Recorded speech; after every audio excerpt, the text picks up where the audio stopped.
Office سے تھکی ہاری خاتون چھٹی کے بعد گھر جانے کے لیے بس میں سوار ہوئی۔ سیٹ پر بیٹھ کر آنکھیں موند کر تھوڑا سا ریلیکس کرنے کی کوشش کرنے لگی۔ ابھی بس چلی ہی تھی کہ اگلی قطار میں بیٹھے ایک صاحب نے اپنا موبائل نکالا اور اونچی آواز میں گفتگو شروع کر دی۔ ان کی گفتگو کچھ اس طرح سے تھی: جان، میں غفور بول رہا ہوں، بس میں بیٹھ گیا ہوں اور گھر ہی آ رہا ہوں۔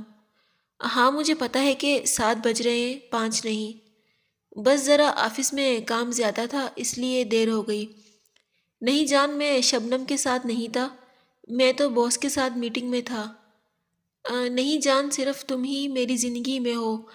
ہاں قسم سے۔ اس اونچی آواز میں سے مسلسل گفتگو سے خاتون کا سارا ریلیکس کرنے کا پروگرام غارت ہو چکا تھا اور وہ بہت ان ایزی محسوس کر رہی تھی۔ کافی دیر بعد جب یہ سلسلہ جاری رہا تو خاتون کی ہمت جواب دے گئی۔ وہ اٹھی اور فون کے پاس جا کر زور سے بولی: غفور ڈارلنگ، فون بند کرو، بہت ہو چکا۔ اس پاگل عورت کو کتنی صفائیاں دو گے؟ اب غفور صاحب ہسپتال سے واپس آ چکے ہیں، لیکن پبلک مقامات پر انہوں نے موبائل کا استعمالات مکمل طور پر بند کر دیا ہے۔